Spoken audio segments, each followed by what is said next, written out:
hierdie Vrydagmôre baie welkom by hierdie wat 'n voorreg môre om saam met u kan wees en ek vertrou die Here dat hy net so opgewonde in die hart is omdat dit die dag is wat die Here gemaak het en dat ons weet in hierdie dag vir hom wat glo sal alles ten goeie meewerk. Wonderlik om dit te weet. Fantasties. Nou, ek wil môre sê baie welkom by hierdie uitsending. En dankie dat jy môre saam met my inskakel. Ja, en sommer net daar waar jy sit. Ja, jy, ek praat met jou. Net daar. Wees môre dankbaar in jou hart. En weet jy wat? Wees opgewonde oor hierdie dag. Want dit is die dag wat die Here gemaak het. Prys die naam van die Here. Nou, ek wil vanmôre met jy vandag praat oor, kyk, wanneer dit goed gaan in die lewe, is dit mos lekker. Wanneer alles net na ons sin gaan, is dit lekker. En dan vergeet ons dikwels van waar dinge gekom het en waar dit gebeur het en waarna toe dit gaan. En wanneer dit nie so lekker gaan nie, dan is ons vinnig om te moan en te groan en die en te dit en te daai. Maar jy sien, dit is waar geloof in kom. En dit is waar ons die dag vir onsself en vra is, watter saad het ons gesaai? Want ons sit elke dag saad, deur middel van ons woorde, sit ons in die grond in. En daai saad het seer sekerlik 'n vrug, 'n oes op die land. En hoe lyk jou oes vanmôre? En die Here Jesus kom en hy doen dit in die dood eenvoudigste manier in Matteus 13, waar hy kom praat oor die gelykenis van die saaiër. En as ek dit so kan opsom, dit is waar Jesus gekom het en dit is 'n lewensdoel wat hy geskets het en dat hy kom praat en dat ek sê daar is veel meer in hierdie lewe as wat jy net dit voor jou sien. Want ons woorde het gevolge en dit is jou oes wat jy sal dra.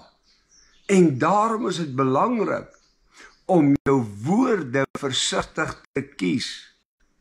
Om jou woorde te oordink, ook in hierdie dag, by jou werk, waar jy gaan, met mense. Ja, ons verloor kop, en ons dink nie wat ons altyd sê nie, maar woorde is saad. En dit is eintlik wat die Here vir ons wil leer, in hierdie gedeelte, want hy sê dan, en ek wil dit vir jy lees, in vers, Matteus 13, hy sê, en die mense het nou samengedrom en by mekaar gekom, alles in Jesus in die skei geklim, en hy het so eentjie verder gegaan, en hy sê, en hy het hulle baie in gelykenisse vertel, en onder andere gesê, en dan kom hy, en die kan gaan dit gaan lees, ek gaan nou nie baie uitbrei rondom dit nie, maar hy praat oor die saaiër. Eintlik waar hy na verwys, is ons lewens. Dis waarna hy verwys. En dan verwys hy na die verskillende tipe lewens van wat mense lewe. En ons besef nie wat ons doen nie, maar ek wil net hierdie gedeelte lees. Hy sê dat die ander saad het in goeie grond geval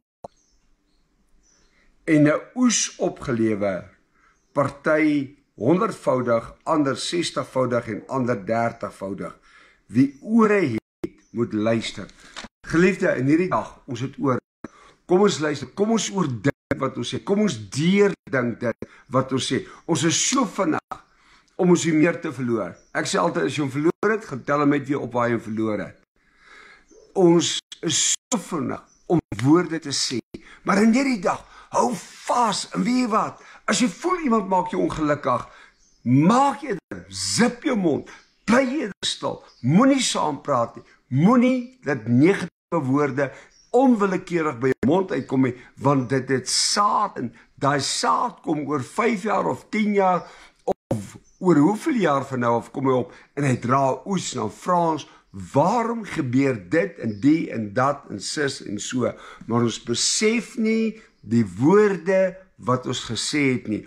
Ons hou nie, ons onthou nie wat ons gesê het nie. Ons onthou nie hierdie dinge nie, want dan is my fokus net op dit wat ek kan sien nou. Maar ons besef nie van waar dit kom nie. Mag in hierdie dag 'n wonderlike dag hê, 'n mooi dag, 'n geseënde dag, en onthou, die Here het u lief, en dat ons mekaar lief hê, en dat ons die beste vir mekaar gun in hierdie lewe. Die gaan in sy vrede, en 'n baie mooi, 'n wonderlike, fantastiese dag vir u, en ek gun u net die mooi in hierdie dag, en elke dag van die lewe. Ek groet u.